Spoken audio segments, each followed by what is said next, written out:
আসসালামু আলাইকুম। আজকে অনেক দিন পর একটু বের হচ্ছিলাম। মানে আমার কাজকর্ম শেষ করে রান্নাবান্না শেষ করে আমি আমার যা আমার শাশুড়ি আর আমার ছেলে, এদিকে আমার শাশুড়ি রিক্সা ঠিক করছিল। আমার এক জায়ের বাসায় যাব। আমার ওই জাটা এখানেই থাকতো, কিন্তু এখন একটু দূরে গেছে, মানে 5 থেকে 7-8 মিনিট লাগবে রিক্সাতে। এদিকে আমরা রিক্সাতে উঠে জায়ের বাসায় যাব, তারপরে মাঝ রাস্তায় নেমে একটু জিনিস নেওয়া হচ্ছিল, কারণ খালি হাতে তো যাওয়া যাবে না নতুন বাসায়। তো ভাই আমাদের যে ঠিকানা দিয়েছিল ওই ঠিকানাতেই আমরা এসেছি, কিন্তু এখানে এসে আমরা রাস্তা মানে বাসা খুঁজে পাচ্ছিলাম না, নতুন বাসা। আমার মানে আরও সামনে রেখে বাড়ি রেখে আমরা অনেক আগে চলে এসেছি। তারপরে ভাইয়াকে ফোন দিলাম, ভাইয়া আবার আমাদেরকে নিয়ে যাচ্ছে।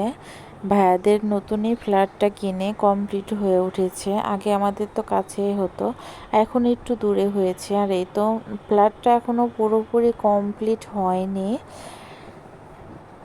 কাজ চলছে।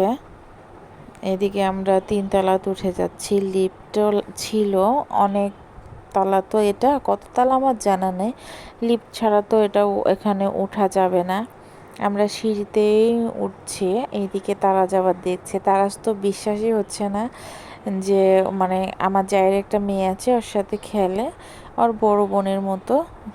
মানে বিশ্বাসই করছে না যে এটা ওর বোনের বাসা। তারপরে এই তো আমরা চলে এলাম ভাবিদের বাসায়, সুন্দর করে গাছ করেছি। ভাবি আবার একটু অসুস্থ, একটু না ভালোই অসুস্থ, পা ভেঙে গেছে। আর এই তো রান্নাঘরটাও সুন্দর হয়েছে। মানে ভাইয়া কাজের মানুষ আর ভাবির শাশুড়ি যতটুক করেছে পেরেছে গোছগাছ করেছে। ভাবি অনেক অসুস্থ, পা ভেঙে গেছে। আর এইদিকে বেলকনিতে সুন্দর সুন্দর গাছ। আমি আবার ভাবলাম একটু ভিডিও করি। আজকের ভিডিওটা অনেক বড়, ভিডিওটা ভালো লাগলে প্লিজ লাইক কমেন্ট শেয়ার করো। গাছগুলো খুবই ভালো লাগছিল, মানে কেমন একটা অদ্ভুত লাগছে, কয়েকদিন আগে আমাদের বাসার পাশে ছিল আর এখন কত দূরে চলে এসেছে। তারপর এইদিকে অনেকগুলো নাস্তা দিয়েছিল। আমার সবচাইতে এই তিলের নাড়ুটা বেশি ভালো লাগছিল খাইতে।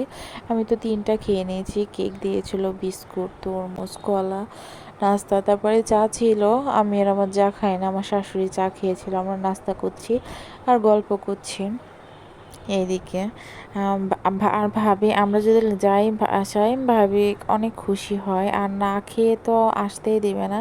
কিন্তু আমরা ভেবেছিলাম যে খাওয়া দাওয়া করবো না, ভাবি আবার না খেয়ে আসতেই দেয় না।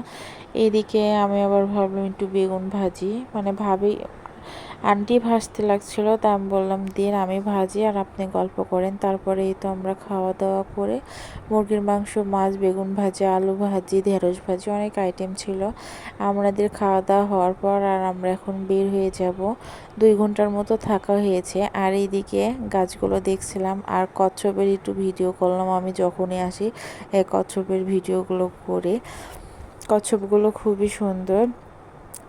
আর আজকের মতো এখানে শেষ করছি। আজ তো অনেক বড় আমার ভিডিও হয়েছে। ভিডিওটা ভালো লাগলে লাইক কমেন্ট শেয়ার আর প্লিজ আমাকে একটু সাপোর্ট করেন।